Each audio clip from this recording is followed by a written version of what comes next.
একটা গুরুত্বপূর্ণ বিষয়ে রাজ্যবাসীকে, শিক্ষক শিক্ষিকাদের এবং অভিভাবকদের উদ্দেশ্যে একটা গুরুত্বপূর্ণ বিষয়ে আমি এই সাংবাদিক সম্মেলন ডাকতে হয়েছে।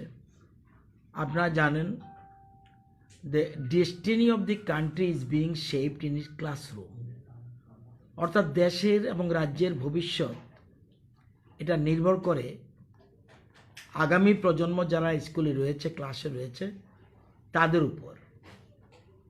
এবং এই জন্য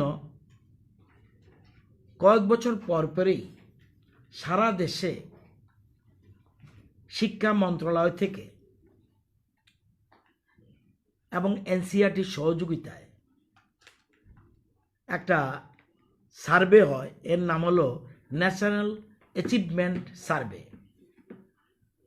লাস্ট সার্ভেটা হয়েছিল 2017-তে, এইবার 2020-তে হওয়ার কথা ছিল। কোভিডের কারণে সে সার্ভে সম্পন্ন হয়নি। আগামী 12 নভেম্বর, আজকে 6 নভেম্বর, আগামী 12 নভেম্বর সারা দেশে 36টা রাজ্য এবং কেন্দ্রশাসিত অঞ্চলে 733টা জেলায় 1,24,000 বিদ্যালয়ে একসাথে এই সার্ভে হতে যাচ্ছে। এবং এই যে সার্ভেটা এনসিইআরটির তত্ত্বাবধানে, এনসিইআরটি এবার সিবিএসইকে দায়িত্ব দিয়েছে যে এই সার্ভেটা করানোর জন্য। এবং এই সমীক্ষার জন্য রাজ্যে সম্পূর্ণভাবে দায়িত্ব রয়েছে এসসিইআরটির। এই সার্ভেটা হবে তৃতীয় শ্রেণীর ছাত্রছাত্রী, পঞ্চম শ্রেণীর ছাত্রছাত্রী, অষ্টম শ্রেণীর ছাত্রছাত্রী এবং দশম শ্রেণীর ছাত্রছাত্রীদের। এই সার্ভেটা চিহ্নিত হবে যারা যে শ্রেণীতে পড়ছে তাদের শিক্ষার মান সেই শ্রেণী উপযুক্ত রয়েছে কিনা এবং কি পর্যায়ে রয়েছে, এটাকে সমীক্ষা করা। এবং যখন সমীক্ষার ফলাফল বেরিয়ে আসবে, যে দুর্বলতাগুলি থাকবে, এই দুর্বলতাগুলি দূর করার জন্য পরবর্তী সময় রাজ্য সরকার, শিক্ষা দপ্তর, অভিভাবিকা, ছাত্রছাত্রী, শিক্ষক শিক্ষিকা, শিক্ষাবিদ সবাই আমরা এই দুর্বলতা দূর করার জন্য আমরা প্রয়োজনীয় প্রকল্প বা প্রয়োজনীয় উদ্যোগ আমরা গ্রহণ করব। আমাদের রাজ্যে 898টা স্কুলে সমীক্ষা চালানো হবে এবং প্রায় 38,760 জন শিক্ষার্থী এই সমীক্ষাতে অংশগ্রহণ করবে। 38,760 স্কুল নির্বাচন করছে সিবিএসই, আমরা নয়। কোন স্কুল সার্ভে হবে, আমাদের রাজ্যে 4,500 মতো স্কুল রয়েছে, কিন্তু কোন স্কুল নির্বাচন করেছে এটা সিবিএসই করেছে। এবং এই সমীক্ষা সফল করে তোলার জন্য এসসিইআরটির পক্ষ থেকে বিভিন্ন রকম পদক্ষেপ নেওয়া হয়েছে। ইতিমধ্যে রাজ্যে 8টা ডিস্ট্রিক্টের ডিইও যারা রয়েছেন তাদেরকে ডিস্ট্রিক্ট নোডাল অফিসার হিসেবে নিয়োগ করা হয়েছে। এছাড়া 1,797 জন ফিল্ড ইনভেস্টিগেটর নিয়োগ করা হয়েছে। এর পাশাপাশি সিবিএসই থেকে মোট 1,087 জনকে অবজারভার নিয়োগ করা হয়েছে। এবং এসসিইআরটির যিনি অধিকর্তা, উনি স্টেট নোডাল অফিসারের দায়িত্ব থাকবেন। এছাড়া 2 জন অ্যাডিশনাল ডাইরেক্টর এবং 2 জন জয়েন্ট ডাইরেক্টর 8টি জেলায় তদারকি করবেন। এছাড়া সমীক্ষার দিন প্রতিটি জেলায় একজন করে ইন্ডিপেন্ডেন্ট অফিসার নিযুক্ত করা হয়েছে। তারা সামগ্রিক বিষয়টা খতিয়ে দেখবেন এবং ফিল্ড ইনভেস্টিগেটর হিসেবে যাদের নিয়োগ করা হয়েছে তারা কারা?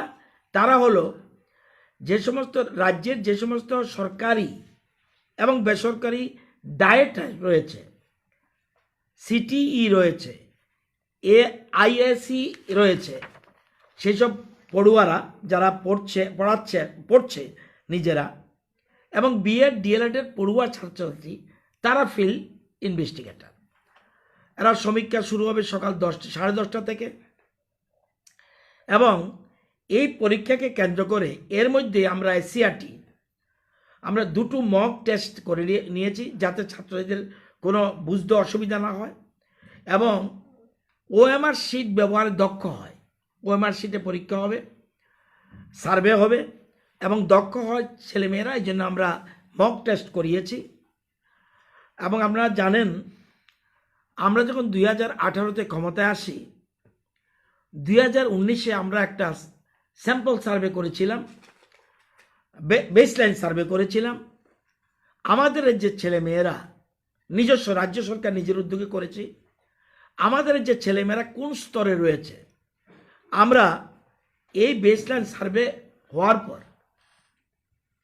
সার্ভে রিপোর্ট দেখার পর আমরা দেখি আমাদের রাজ্যের 43% মাত্র ছাত্রছাত্রী শ্রেণী উপযুক্ত রয়েছে অনলি। এরপরে আমরা চিন্তিত হয়ে পড়ি, উদ্বিগ্ন হই এবং পরবর্তী সময়ে আমরা রাজ্য সরকার থেকে একটা প্রকল্প ঘোষণা করি নতুন দিশা, এবং এটা সারা রাজ্যের ছাত্রছাত্রী, শিক্ষক অভিভাবক সবাই জানে, শিক্ষাবিদরা জানে। আমরা ওই নতুন দিশা প্রকল্পে আমরা বিভিন্ন রকম পদক্ষেপ গ্রহণ করি। এরপরে আমরা পরবর্তী সময় এর ফলাফল পেয়েছি, যেখানে 43% শ্রেণী উপযুক্ত ছিল, এটা আমরা 1.5-2 বছরের মধ্যেই 88%-এ আমরা উন্নীত করতে পারি। কিন্তু অত্যন্ত দুঃখের কারণ যে কোভিড অতিমারিজনিত কারণে আমাদের ছাত্রছাত্রীদের স্বাস্থ্য সুরক্ষা বেশ কিছু সময় বিদ্যালয় বন্ধ রাখতে হয়েছে। তাই বর্তমান পর্যায়ে এই জাতীয় সমীক্ষাটির অত্যন্ত প্রয়োজন এখন, এবং আমরা আশা করি যে গুরুত্বপূর্ণ তথ্য বেরিয়ে আসবে সমীক্ষার মাধ্যমে। এবং এই জন্য প্রত্যেক অভিভাবক অভিভাবিকা, ছেলে মেয়েদের মা বাবা যারা রয়েছেন তাদের কাছে বিনীত অনুরোধ, আগামী 12 নভেম্বর আপনার শিশুটিকে আপনি বিদ্যালয়ে পাঠাবেন অবশ্যই, যাতে করে সে সমীক্ষাতে বসতে পারে। শিক্ষক শিক্ষিকা যারা রয়েছেন তাদেরকে অনুরোধ করা হচ্ছে তারা যেন তাদের নিজস্ব বিদ্যালয়ে ছাত্রদের সঠিক মূল্যায়ন যাতে হতে পারে, উপযুক্ত পরিবেশ বজায় থাকে, সেদিকে লক্ষ্য রাখবেন।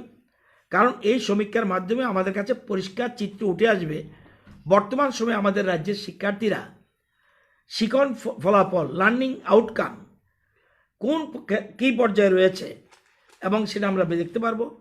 এবং এই তথ্য যখনই আমাদের আসবে তখনই আমরা শিক্ষার্থীদের মান উন্নয়নের জন্য আমরা পরবর্তী পরিকল্পনা এবং আমরা রূপরেখা তৈরি করতে পারবো, সেটা আমাদের এবং সেটা আমাদের সুবিধা হবে।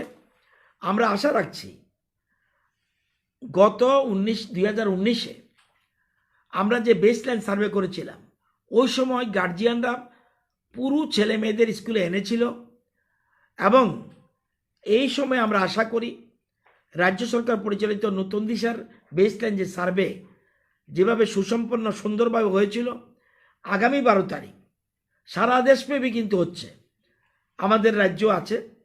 এই ন্যাশনাল অ্যাচিভমেন্ট সার্ভের প্রক্রিয়াটি সম্পন্ন করার জন্য সকলে সহযোগিতা করবেন। আপনারা যারা সাংবাদিক বন্ধু আছেন, আপনাদের মাধ্যমে প্রেস কনফারেন্স করার মূল উদ্দেশ্য, যদিও স্কুল থেকে বিদ্যালয় থেকে সমস্ত প্রয়োজনীয় উদ্যোগ গ্রহণ করা হবে, ছাত্রছাত্রীদের জানানো হচ্ছে, জানেও, অভিভাবকরাও জানে। আপনাদের মাধ্যমে সমস্ত অভিভাবক যাতে এটাতে সহযোগিতা করে এবং ছাত্রছাত্রী এবং শিক্ষক শিক্ষিকা সবাই যাতে সহযোগিতা করে, এটা আমার অনুরোধ। কারণ এই সময়ে কোভিডের কারণে যে স্কুল বন্ধ হয়েছে, অ্যাকচুয়াল পিকচারটা এখন বেরিয়ে আসবে আমরা কোন পর্যায়ে রয়েছি। তো এই জন্য এটা গুরুত্বপূর্ণ, এবং এটা সারা দেশে এই 2021 যেটা সার্ভে, এটা অত্যন্ত গুরুত্বপূর্ণ। আমি আগেই বলেছি 36টা রাজ্য এবং কেন্দ্রীয় শাসিত অঞ্চলের 733টি জেলায় একসাথে এই সার্ভে হচ্ছে, এবং 1,24,000 স্কুলে, আমাদের রাজ্যে 898টা স্কুলে এই সমীক্ষা চলবে। সবাইকে অনুরোধ করছি সব ছাত্রছাত্রী যেন স্কুলে আসে, অভিভাবকদের উদ্দেশ্যে আমার এই অনুরোধ। এটা খুব গুরুত্বপূর্ণ। এই জন্য একটা আগেই, আজকে 6 তারিখ, 5 দিন আগেই যদি খবরটা জানে তাহলে আরও সুবিধা হবে, যদিও বিদ্যালয় থেকে, শিক্ষা দপ্তর থেকে তাদেরকে জানানোর উদ্যোগ নেওয়া হয়।